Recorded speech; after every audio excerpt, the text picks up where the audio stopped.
What happens when we begin to realize that the 200-year experiment we've called the American healthcare system has failed? Tune in to Awakened Wellness with Mylaine Riobe, MD, and join the conversation about how to heal our broken system to reverse our current health crisis. The entire world is looking for answers, and the truth is hidden in plain sight. Learn how spirituality, ancient traditions, and cutting-edge science are merging to create a new paradigm of wellness every Wednesday at 12 a.m. and 12 p.m. Eastern Time, with live video shows every first and third Wednesday at 12 p.m. Eastern Time, when you can call in and ask the questions that matter most to you.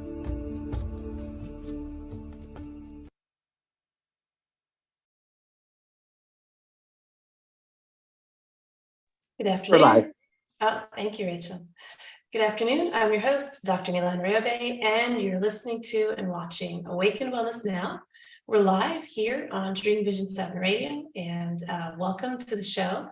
And today's topic is going to be the 4 pillars of wellness and how to apply them for your optimal health. And so by now you should know your dynamic metabolic type. If you still don't know it, go ahead and do our burnout assessment. You can go to awakenedwellnessnow.com, click on the burnout assessment. You can download it. It's brand new. A ton of really great tips for you to apply to your dynamic metabolic type. So if you missed the last live podcast, you can go back and watch it in our archives. But today we're going to continue on and talk about the 4 pillars of wellness and how to apply them. And so the 4 pillars of wellness are what I've realized over the last 20 years are the 4 most critical aspects of health that we need to have under our feet, if you will. They're like legs of a table. You got to have the 4 legs of your table up and solid, otherwise everything on your table will fall over eventually. What I realized is no matter how many supplements I prescribed, no matter how many fancy tests we did for our clients, if they didn't have these 4 pillars down, and if they were not working with those 4 pillars based on their own unique needs, we kept having to give them more and more supplements, do more and more tests. And so what I realized is we needed to really focus in on these 4 pillars. And so they sound really simple, and they are. It's not that they're not simple, but when we don't have them as things that are really critical, things that are top of mind, if we're not thinking about these things on an active basis every single day, we tend to kind of throw them into the background and we get caught up in our daily activities. And then we're not doing these 4 pillars the way that we need to. And then we feel like we're always trying to get out of a ditch, right? And trying to get back to level ground.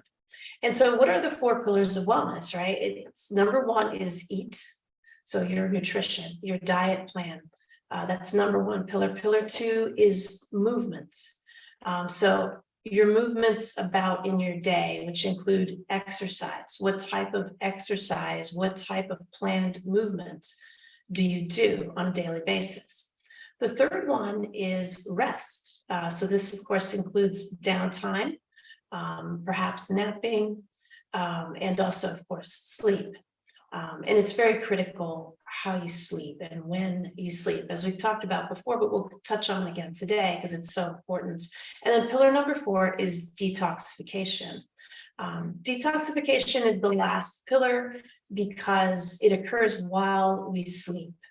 And so those are the 4 pillars: eat, move, rest, detox. If you don't have those 4 down and know how to do them for you, for your specific and unique needs, you can't quite ever get out of the wellness rat race, we'll call it. Trying every, health fad, doing crazy diets, taking 10,000 different supplements, doing a bunch of tests. We call this the wellness rat race, where we're constantly searching for answers when the answers are actually right under our noses, right? It's the 4 pillars. And what I realized is when we apply the 4 pillars really well, according to people's unique needs, and how you find out what unique needs are is by knowing your dynamic metabolic type.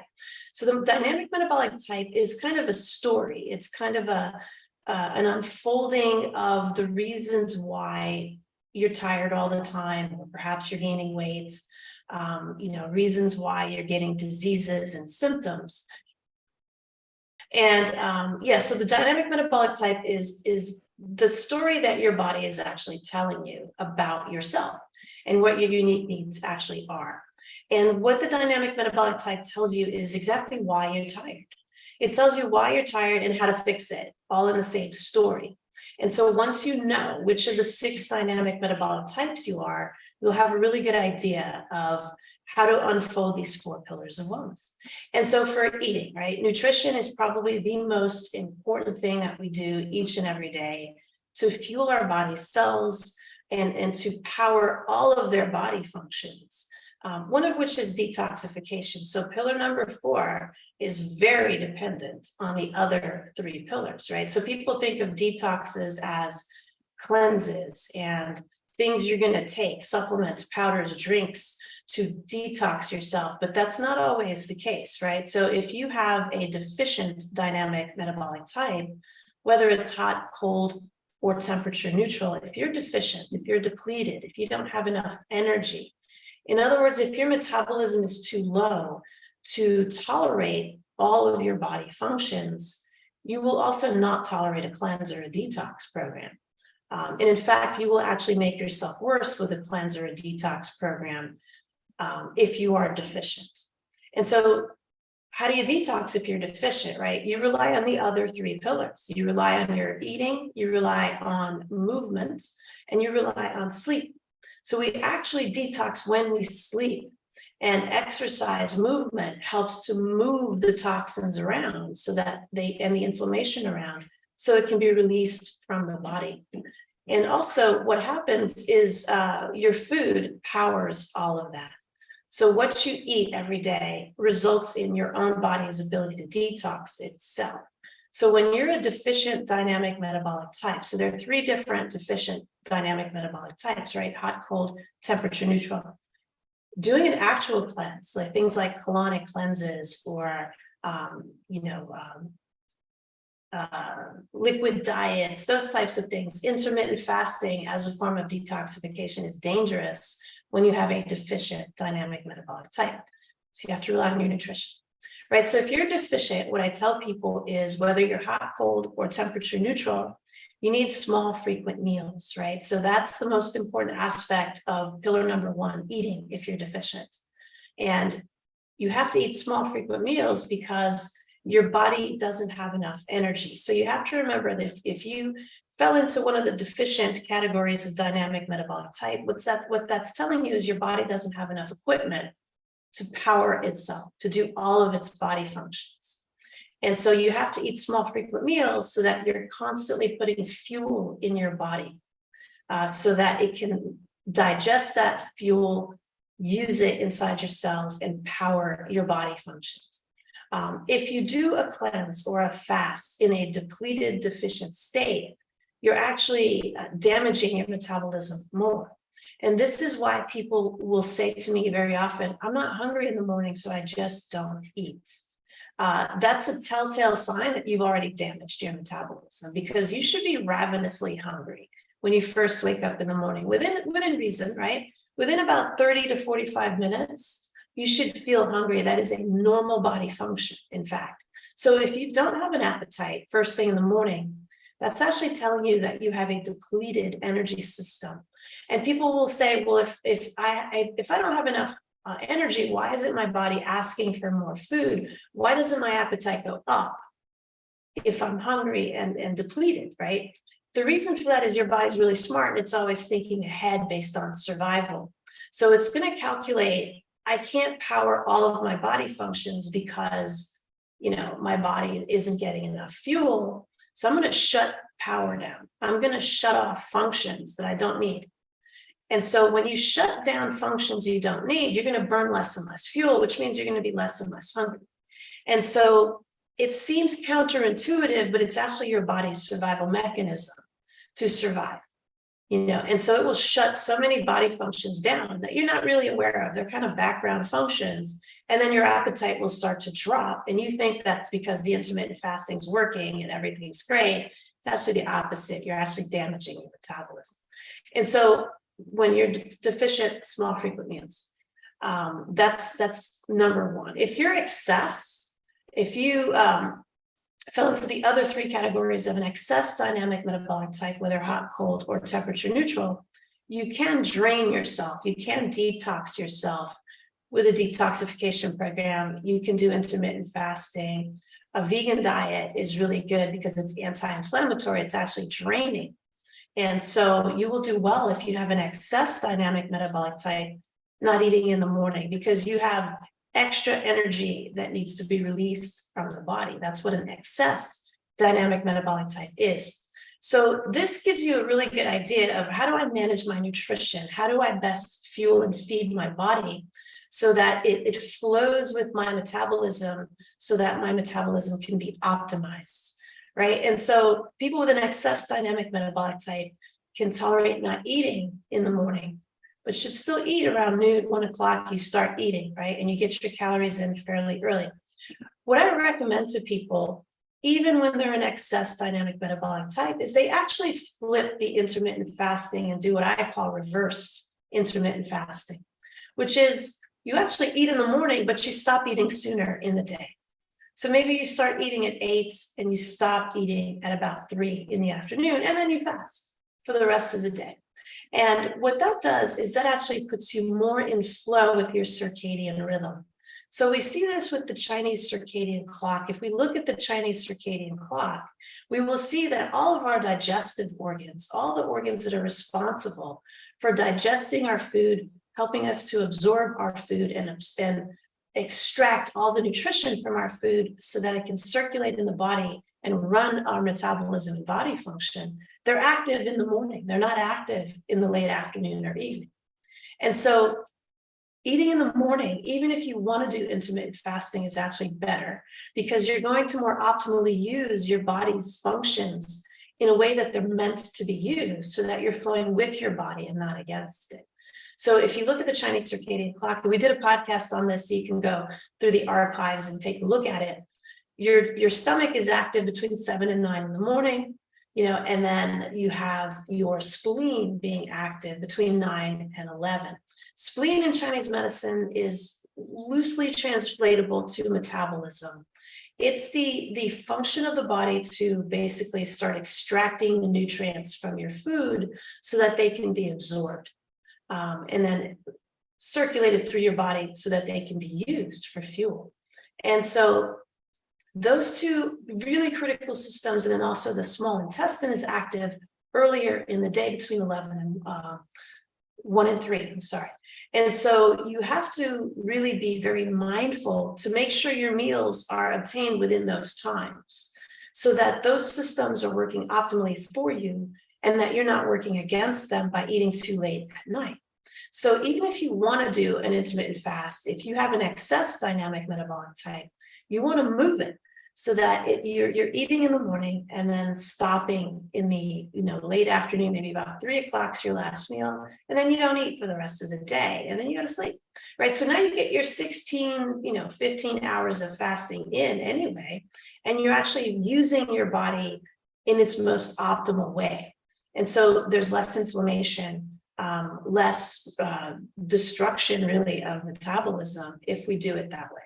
And so even if you're an excess dynamic metabolic type, I recommend that. And then we talk about temperature, right? Temperature is really important, and we don't talk about temperature when we talk about how nutrition should be obtained, right? So if you have a hot dynamic metabolic type, remember everything's about balance in your body. Your body's always trying to balance itself if it can. If it can't balance itself, then you can become too hot, too cold, excessive, deficient, right? That's where these dynamic metabolic types come in, is when your body has lost its ability to remain balanced because of outside external forces that are, forcing it to make decisions it doesn't want to make. And so once you're out of balance, you have to do the opposite to return to balance, right? So if you have gotten out of balance to the point where you're too hot, you have to cool yourself down with your food, right? So foods that are cooling are going to be raw foods, foods with really high water content like lettuce and celery and cucumbers, also citrus fruits, lemons, limes. They have a lot of water content and they are cooling by their nature. When we say hot and cold in Chinese medicine, we don't have an equivalent in our regular medical model, but the closest thing that we could think of to say is when you're too hot, that's roughly the equivalent of being too acidic. And when you're too cold, that's roughly the equivalent of being too alkaline, right? And again, people will say, is there such a thing as being too alkaline? There is, because there are places in your body that wants to be acidic, you know, the stomach and the vagina being two of them. And so if you're too alkaline, those areas will not have enough acid to perform their functions and you'll have issues in those areas, right? And so there is such a thing as being too alkaline. So if you're too cold, you want to warm yourself up. If you're too hot, you want to cool yourself down. With pillar number one, that's with food. So if you're too hot, raw food is really good. Foods with very high water content, very good, right? Only up until your temperature becomes neutral. So once you're not feeling too hot anymore, and that's been going on for a few weeks, and you feel relatively normal, you want to level that out and not be eating all raw anymore, right? You want to start adding in your cooked food so that you have it about 50-50 raw and cooked. Now, if you're too cold, you know, the one, you know, with the chills all the time, maybe your body temperature is even 97 or 96 when you wake up in the morning, then you want to warm yourself up, right? So you want to eat foods that are well cooked. So the longer you cook something, the warmer it will get, not just in temperature, but in energy as well, in vibration, if you will. And so in Chinese medicine, they have recipes where you cook something for 24 hours, right? And here in the West, we say, well, if we overcook things, they lose their enzymes, they lose their nutritional value. That's not really actually true. It's true in some cases, but not in all. And so, you know, again, everything is about balance. Nature is very balanced. And so there is the opportunity to cook food. That's why we have fire, right? And so, you know, nature intended for us to put two and two together and know how to cook, right? And so there are certain foods that are intended to be eaten cooked. There are certain foods that are intended to be eaten raw. And then there's sometimes you have the option of having them raw or cooked, right? Like with sushi, you can have raw fish, you can have cooked fish. If it's raw, it's cooling. If it's cooked, it's warming, or warmer, I should say. And then adding spices will warm it up even more. So if you have a cold dynamic metabolic type, cooked foods with a little bit of spice, again, I always say, make sure it's not burning your mouth because that's too much, you know, but it's a comfort spice where you're gradually raising your body temperature, same thing until it gets back to normal, right? And then you level it out. And so this is pillar one. It's really important to understand temperature. It's really important to understand, do I have excess energy in the form of toxins and inflammation? Again, excess energy, people get confused and say, well, if I have excess energy, how can I possibly be tired, right? Why don't I have all this extra energy to do things? It's because of the quality of the energy, right? Not all energy is created equally.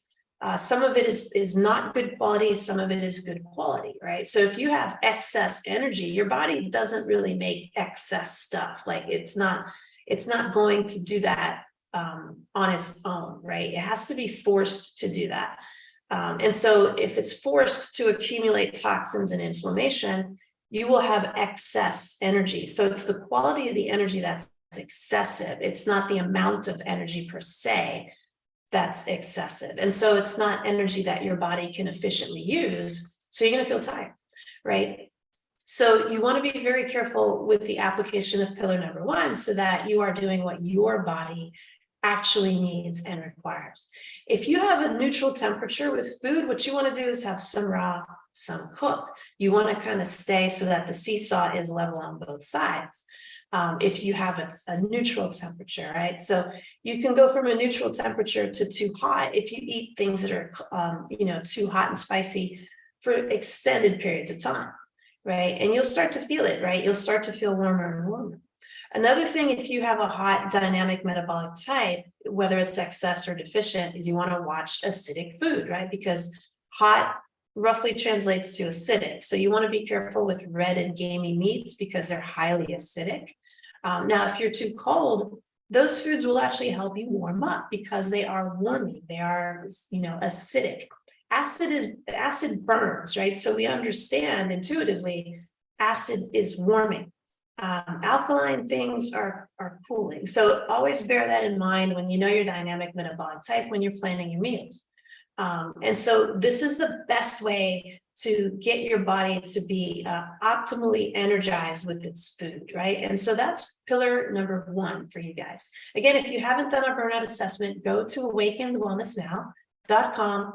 Go ahead and download the burnout assessment. You could probably do it during our next commercial break here. It's super quick to do. So you have a good idea of how to apply these 4 pillars to your life. So you can start beating burnout and fatigue for good and unknowingly prevent diseases you don't have yet. So you're listening to Awaken Wellness Now. We'll be right back after this commercial break.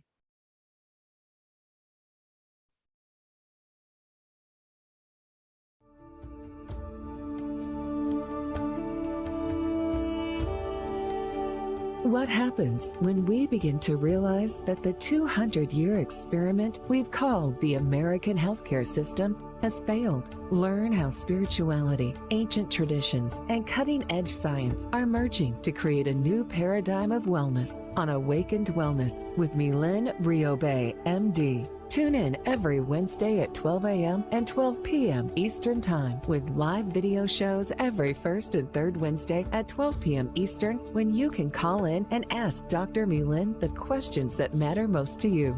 Dr. Mylaine is the medical director of the Riobe Institute of Integrative Medicine in Jupiter, Florida. For more information, visit RIOBE-integrativemedicine.com. Dream Vision 7 Radio Network invites you in for this dynamic, forward-thinking show. Join Dr. Bernie Siegel on Mind Health Matters every Thursday and Friday, 12 a.m. and 12 p.m. Eastern Time on syndicated Dream Vision 7 Radio Network. Bernie will draw from his inspirational personal journey, offering us special nuggets of his sacred wisdom weaved through his delightful stories. Listen in as Bernie reminds us to be fully engaged in life. Ever wonder what it's like to have your own radio show? Well, wonder no longer, because you can dip into the radio airwaves by being host for the day on syndicated Dream Vision 7 Radio Network.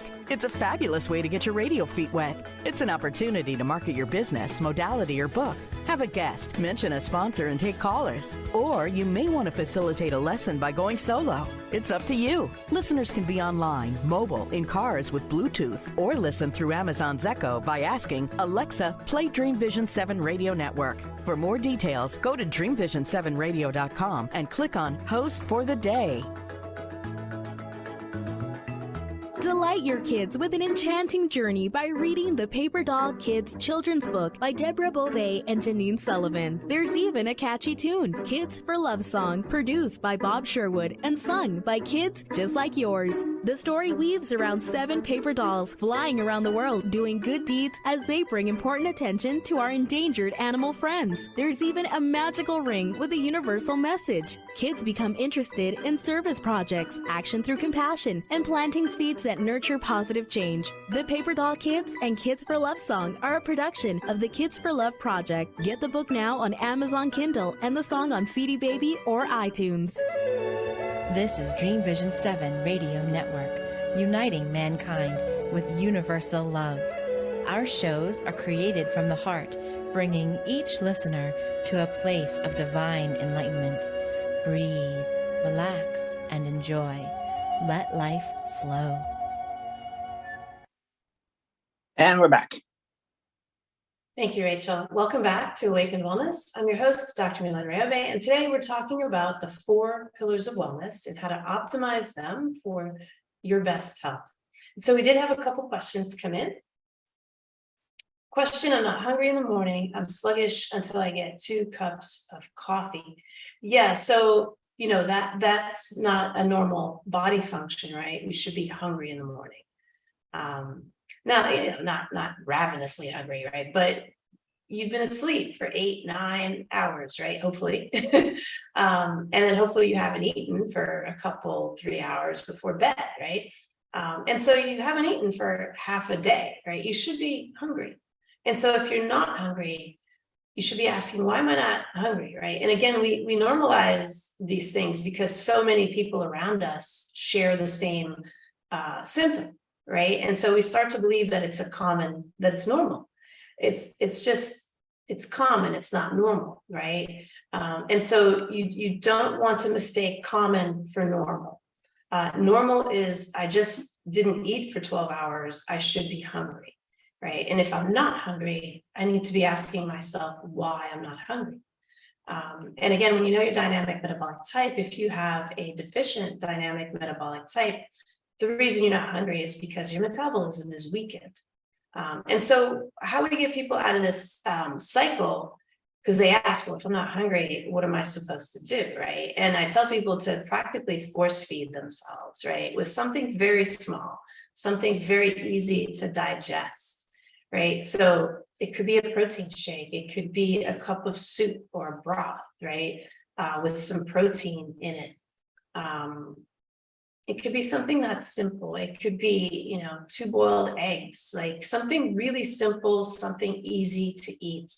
And what that does is it sends the signal to your body that tells it we're not starving anymore. I don't have to shut myself down in anticipation of not getting food, right? Your body's really, really smart. It doesn't wait to see if it gets food to do things, right? It starts to anticipate. So if it's in the habit of not getting fed in the morning, it's going to shut functions down in anticipation of that continuing. So you have to send the signal to it, hey, there's food, don't worry, right? And so as you send food down in the morning, you're sending a signal to your body. If you do that consistently every morning, it's going to be like, oh, we're getting food now. We can start turning those functions back on. And these are important functions, right? They're really important functions. So some of the first things people will say is the tips of my fingers are cold and numb, or my hair is getting dry and brittle, and I'm getting a little more tired. I have a little more weight around my waist, right? These are things that your body does not consider to be critical for you to be alive. It's going to start to really shut blood flow down to certain areas it just doesn't think are as important as your heart and your lungs and the center of your brain. So they're kind of minor. Again, we blow them off because everybody we talk to are like, yeah, me too. My hair's thinning, it's dry. So we start to normalize these things. They're not normal, they're common. And so we want to always be not paranoid, but asking, like, why am I not hungry in the morning? And making sure that we almost force feed ourselves with something healthy. Then what happens is your body starts to ask for more, because it's like, oh, there is more. Let me ask for it. And now you're actually going to feel hungrier, and people start to freak out when they get hungrier.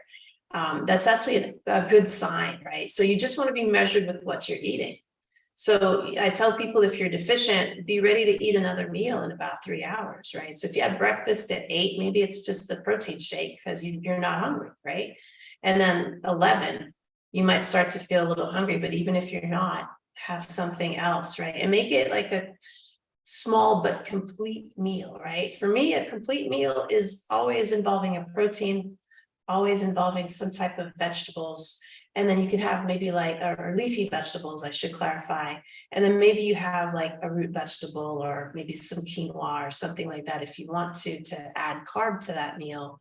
But definitely at least a protein that has some good fat in it. And then some leafy vegetables, things like that, or legumes with that meal, right? And then every 3 hours, you're planning your meal. And if you are deficient, you should be eating every 3 hours through the day.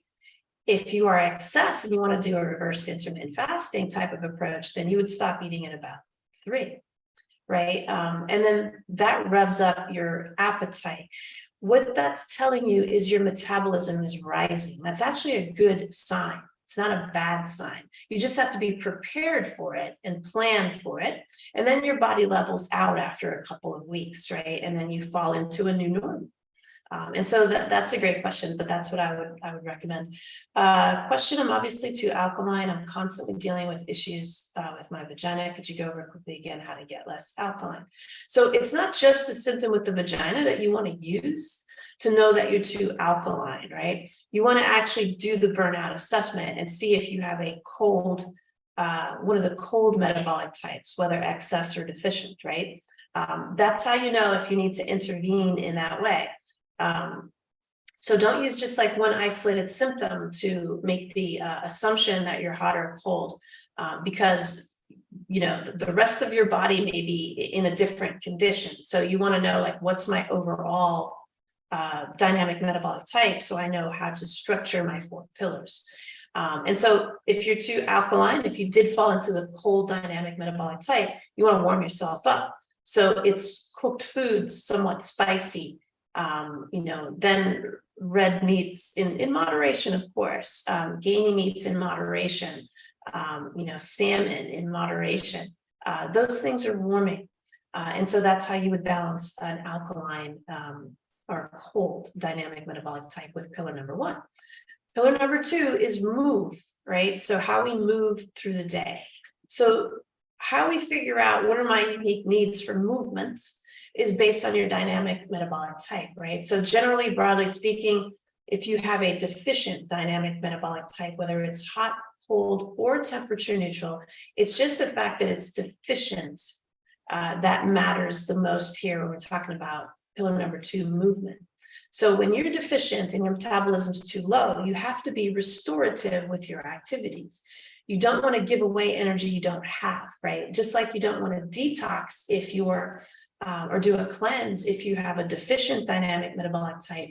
You also don't want to do high intensity exercise if you are a deficient dynamic metabolic type, because you're going to basically, again, damage your metabolism, increase the risk of injury. It's going to take you longer to recover from injuries. You're going to feel more tired. And then people will say, well, that's just because I'm out of shape. Let me force myself to, you know, acclimate. You're not going to acclimate. You're going to get injured. You know, something else is going to happen. And so you want to know what your dynamic metabolic type is so that you structure your pillar number 2 around that dynamic metabolic type. So if you're depleted, you want to restore yourself, right? So you want to know, what are restorative activities I can do? One of the most restorative is breathing, right? Taking in more oxygen into your body allows your body to convert food into more energy. And so that's going to raise your metabolism. So the simple act of breathing is restorative. The simple act of staying still is restorative, right? So naps, or I tell people in the mid-afternoon, sometime between 1 and 3 o'clock in the afternoon, for 10 or 15 minutes, just lay flat with your feet up. You can do your breathing at that time. You can take a quick power nap at that time. And that allows the blood to come back to your core to get oxygenated. And again, same principle as breathing, you get more oxygen to convert your food to fuel. So you want to be restorative. Grounding is restorative. You're stealing energy from the planet, right? And so when you walk barefoot on the planet, you are getting energy from the planet. Electrons are coming through your feet into your body. Electrons allow you to use more oxygen to convert your food to fuel, right? It's everything's working together synchronistically. You know, infrared saunas, right? As long as you're not over sweating. Sweating is draining, right? You're losing something when you sweat. So if you're deficient, you want to be careful.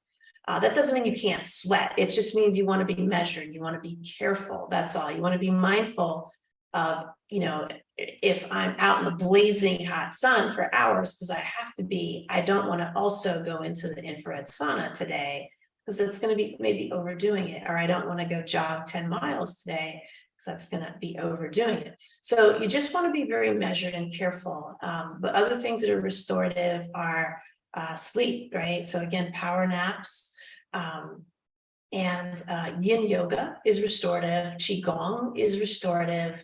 Tai Chi is restorative, right? So these are slow rhythmic moving meditations where you're coordinating your breathing with rhythmic movement.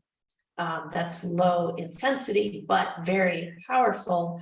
because you are actually restoring your energy. So you are raising your metabolism through those activities.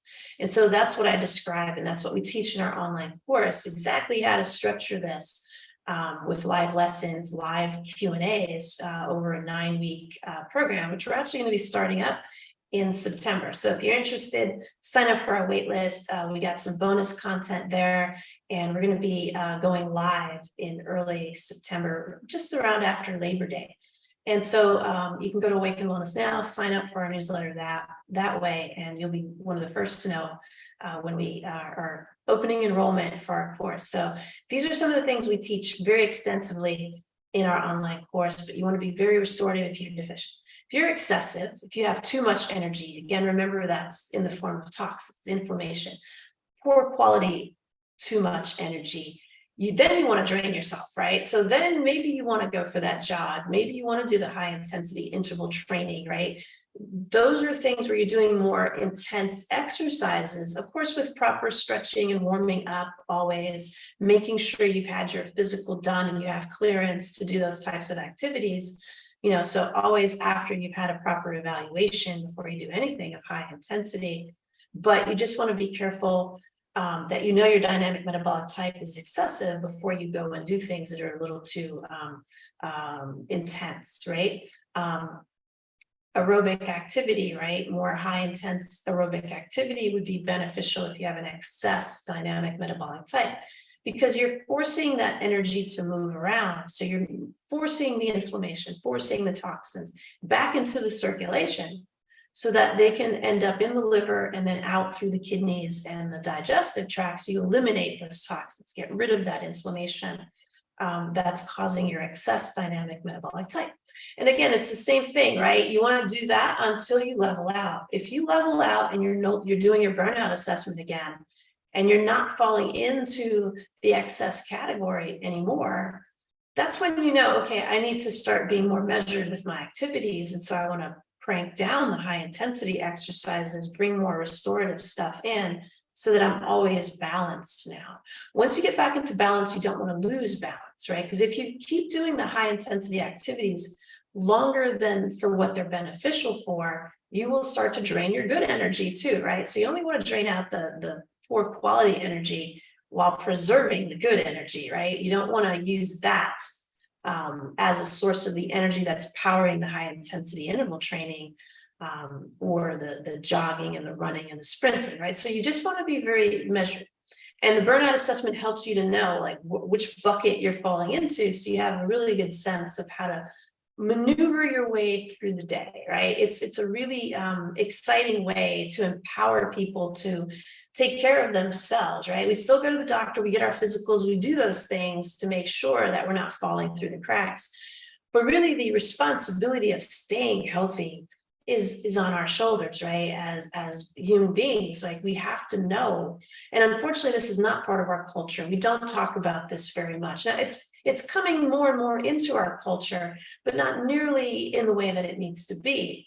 And so we have to start to understand our own body's, forgotten language, that it speaks to us every day, all day, right? So once we start to rediscover this forgotten language and we start to understand how our body's communicating with us through the dynamic metabolic type story, we can know, okay, this is how my movement will optimally benefit me. So that's how you manage pillar 2. Pillar 3 is sleep, right? And so this one's a little easier to explain, but if you have a deficient dynamic metabolic type, your metabolism's too low, whether it's hot, cold, or temperature neutral, you need more sleep, right? You have to allow the body to restore itself more if you have a deficient dynamic metabolic type. If you have an excess dynamic metabolic type, you don't need as much sleep. That doesn't mean you don't need any sleep, right? Again, you don't pull all-nighters, you don't do those types of things. Bare minimum sleep that anyone really needs is 7 hours. That's bare minimum. Maximum being sometimes 9 or 10, right? If you're really depleted, really deficient, 9 or 10 hours might be necessary for an extended period of time. So they say we can't catch up on sleep. That's only because we never actually try, right? And so most people, because they're so busy in their day, they will not get 9 and 10 hours of sleep, even if they need it on a consistent enough basis to catch up. And so, I tell people who have a really depleted dynamic metabolic type, 9 hours solid every night, right? And we talked about this when we talked about the Chinese circadian clock. When you go to bed matters just as much as how much sleep you actually get. So going to bed around 10-ish, 11-ish is that golden hour where you make a lot of really important hormones, starting with melatonin that leads to serotonin. Serotonin pretty much is involved in every body function. And so if you don't have enough melatonin, you're not going to have enough serotonin, and you're not going to have good quality body function. And so when you sleep is just as important as how much sleep you get. And of course, it's more detailed than this. I'm just giving you guys a global overview so you can at least get started, right? Your gender matters. The rest of your lifestyle matters. We go through all this with you in the online course, but I'm just giving you, again, a synopsis, right? So the best quality sleep is you go to bed by about 10, no later than 11, and then you either sleep 7 hours if you're excess, or sometimes 9 to 10 if you're deficient, right? If you have trouble sleeping, you want to fix that, right? We talk about that in the online course as well, but you got to get some pretty solid hours of sleep. Sleep is magical, right?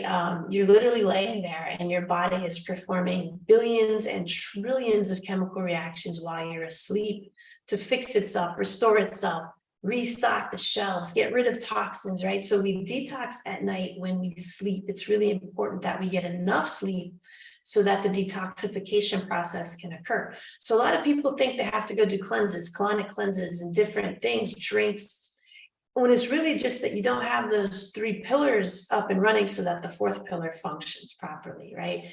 And so your body is equipped to detox itself. We just have to know how to flow with it and not against it, right? So I think my phone's pinging. Let's go to our next commercial break. When we come back, we'll tackle these questions and we'll hit pillar number 4, detoxification. So you're listening to Awaken Wellness Now. I'm your host, Dr. Mylaine Riobe, and we'll be right back.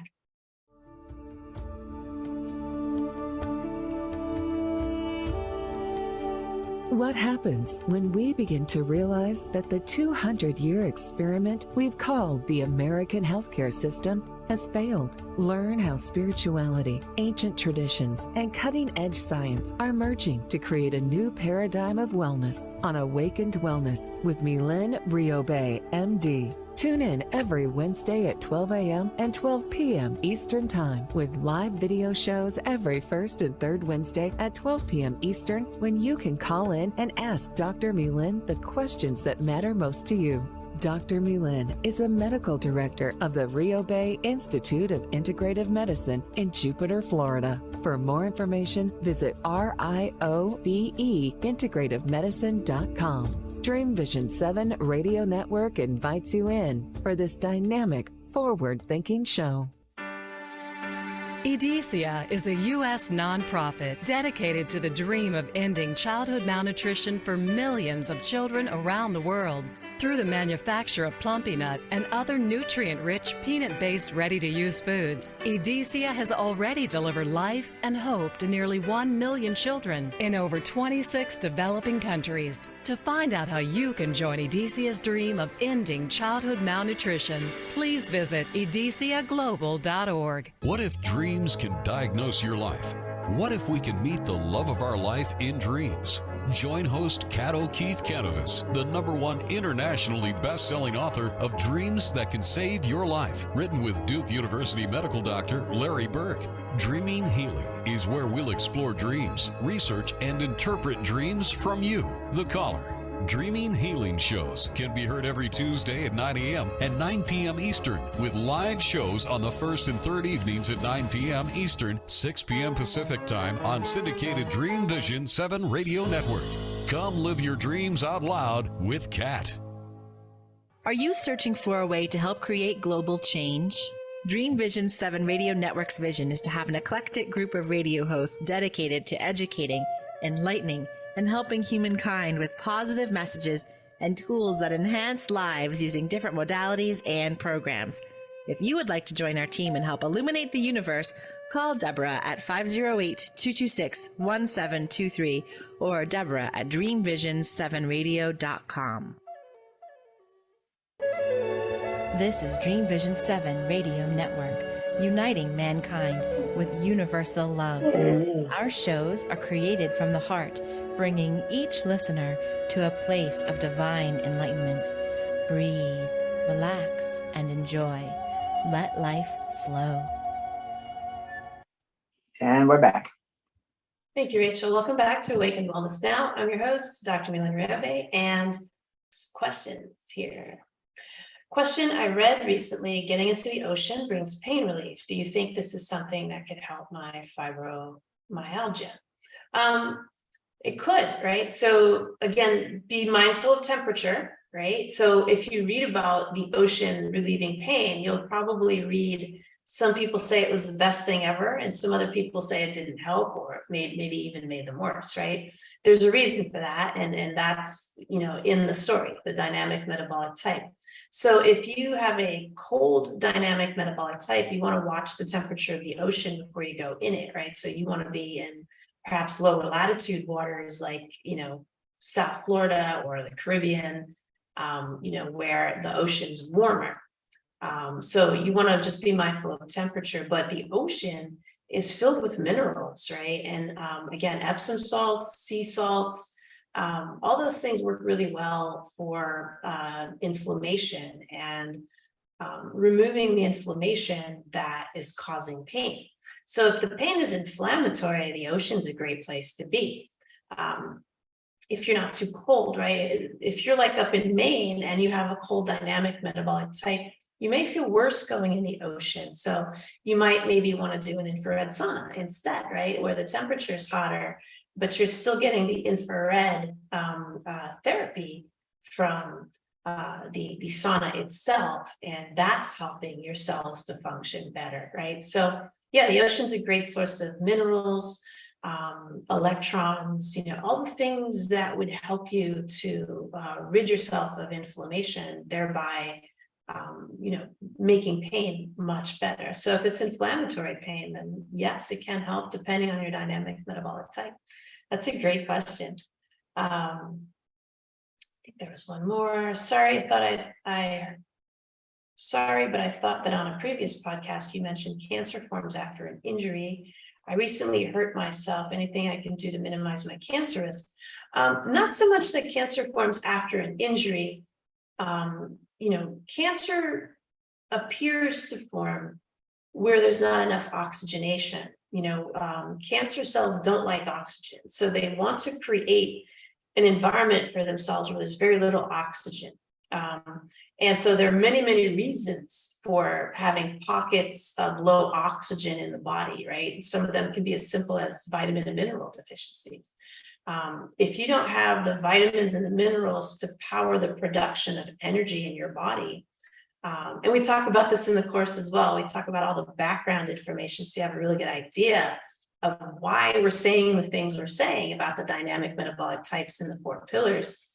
But cancer thrives on lack of oxygen. And so if you are not getting sufficient vitamins and minerals in your body to power your metabolism, there's a backup system for that, right? It's not a good backup system, but it keeps you alive, right? And so that backup system, instead of producing carbon dioxide and water, produces lactic acid and alcohol. And what that does is that collapses blood vessels. So your blood vessels will not be as healthy, and they will kind of collapse a little bit more when there's an acidic environment that goes on for too long. And so that results in less blood flow, right? There's going to be less blood to that area. And if that goes on for too long, many, many years, that's just fertile ground for cancer cells to form. That's not necessarily what causes the cancer directly. It's just fertile ground, right? It's just allowing for the survival of that one cell that happened to divide improperly. And your immune system can't quite get to that area because there's not as good blood flow there. And so it can also occur after, injury, but not so much mechanical injury. It's more where the body was not able to make enough fuel for itself, and the blood vessels are closing, and you're not getting enough blood flow and oxygen and nutrients to an area for too long. That's going to cause what's called oxidative damage, right? You're going to get damage to those cells because they're being flooded with lactic acid and alcohol, right? It's not water and carbon dioxide, which is basically inert, right? We breathe out the carbon dioxide and we urinate out the water. And so when it comes in the form of lactic acid and alcohol, that doesn't happen as smoothly, and so not so much mechanical injury, so much as, again, collapse of blood vessels from lack of nutrition and oxygen in the body. Statement: I learned a lot about estrogen and progesterone on a previous podcast. I'm happy to report I've been feeling great since adding progesterone to my estradiol prescription. Thanks. Yeah, no, absolutely. You're welcome. It's a really important aspect of care. But the 4 pillars, you'll notice there no mention of hormones in the 4 pillars, right? So the 4 pillars are really the basis of everything else. So the hormones come in after that fact, right? But that's great to hear. I'm really happy. So let's go into pillar 4, detoxification, right? So pillar 4 depends on the other 3 pillars. And so you have to have, again, this is why having all 4 pillars up, and strong is so critical, because you're not going to detox as well if you're not exercising properly, or if you're over exercising or under exercising, right? You're not going to detox well if you're not eating the right foods, if they're not suiting your body's requirements, or if you're not eating enough. You're not going to detox if you're not getting good quality sleep. And so we can see how they're so interdependent and they all rely on each other. And so it's really critical to have all 4 up, running, and cranking. So detoxification, if you're deficient, you have to rely on the other 3 pillars, right? You would be very careful in doing a detox under the guidance of a board-certified integrative medical doctor. If you still felt the need to do a detox and a cleanse, but if you're depleted and deficient, that's not the best strategy for you. You would want to actually eat more, more frequent meals, the right kinds of foods for the dynamic metabolic type story, and that will fuel your detoxification. Then you move in a restorative way so that you're fueling the body even more, restoring it. So that will fuel detoxification. You want to get the right quality sleep because that's when you detox, right? And so that's what gets pillar number 4, cranking, if you're a deficient dynamic metabolic type. If you're an excess dynamic metabolic type, then you have a different story, right? You have excess toxins and inflammation, and it's not so much a significant lack of energy that's the reason why you're tired. It's the quality of the energy that's the reason why you're tired. And so you would tolerate more cleanses and detoxes. And we talk about exactly how to do this in our online course. We have recipes and everything for juices and drinks and different things to do. But again, you want to be careful with temperature, right? So if you are a cold dynamic metabolic type, you don't want to do a raw vegan diet to cleanse yourself, right? Because you're going to make yourself colder, which is actually going to make you worse over time. So the types of foods that you eat to do that detox also matter, right? And so again, if you are a hot excess, you want to cool yourself down, right? With more raw food, with perhaps citrus food. You want to put lemon in your water. Maybe it's cucumber water.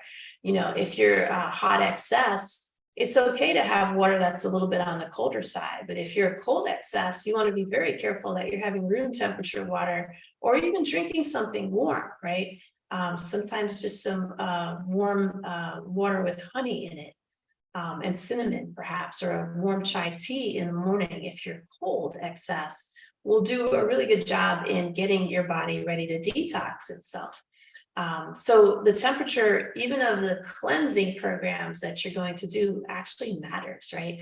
So there's a reason that cryotherapy works for some people and it's awful for others, right? And then when they bring the temperature down super low, And it's touted as this phenomenal thing, people doing ice baths. Well, if you look at those people, they're probably hot dynamic metabolic types, right? The raving fans of those types of programs are very likely hot dynamic metabolic types.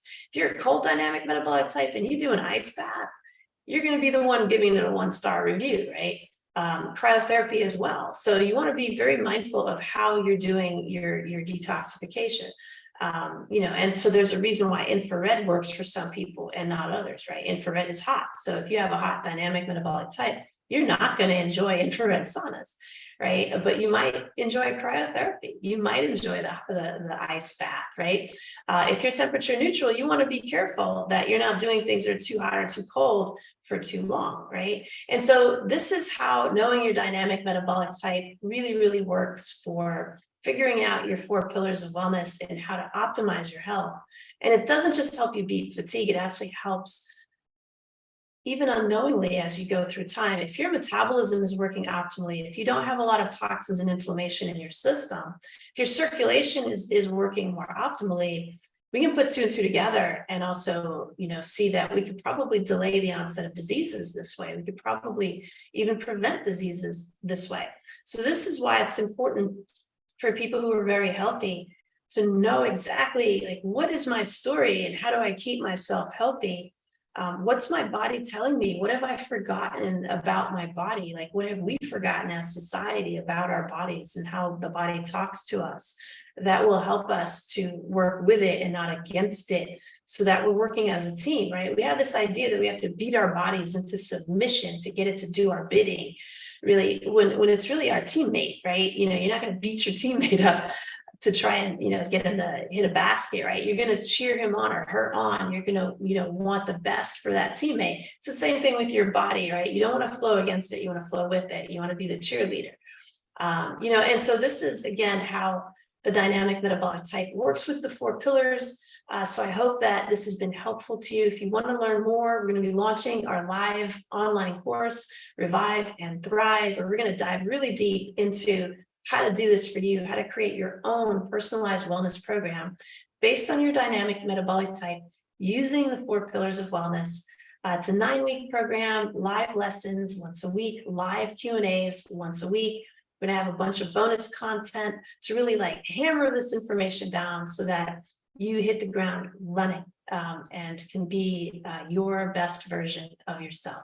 Again, if you're on medications, if you have chronic medical conditions, do not do a program like this before you get medical clearance. If you're on medications, you may have to backpedal on your medication doses. And so, be very cautious if you are downloading our burnout assessment, if you're reading up on these recommendations. We're not diagnosing anything, we're not treating anything. That is for you and your physician to do. We're really just trying to help you implement an at-home program that will work for you to help minimize risk of fatigue and burnout impacting your life negatively. And so thanks for listening. I think that's all the time we have for today's show. I'm your host, Dr. Mylaine Riobe, and you're listening to Dream Vision 7 Radio. And until next time, many, many blessings.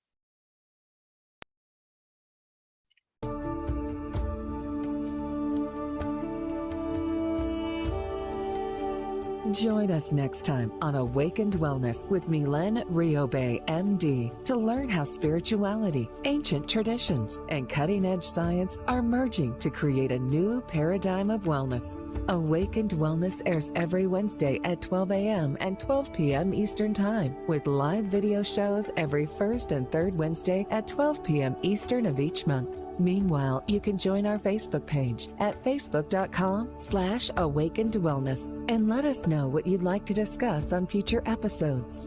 Dr. Mylaine is the medical director of the Riobe Institute of Integrative Medicine in Jupiter, Florida.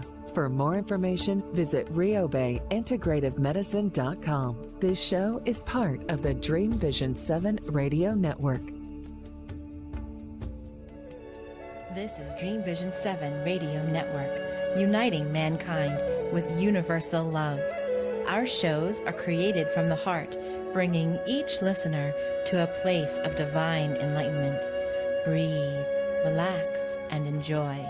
Let life flow.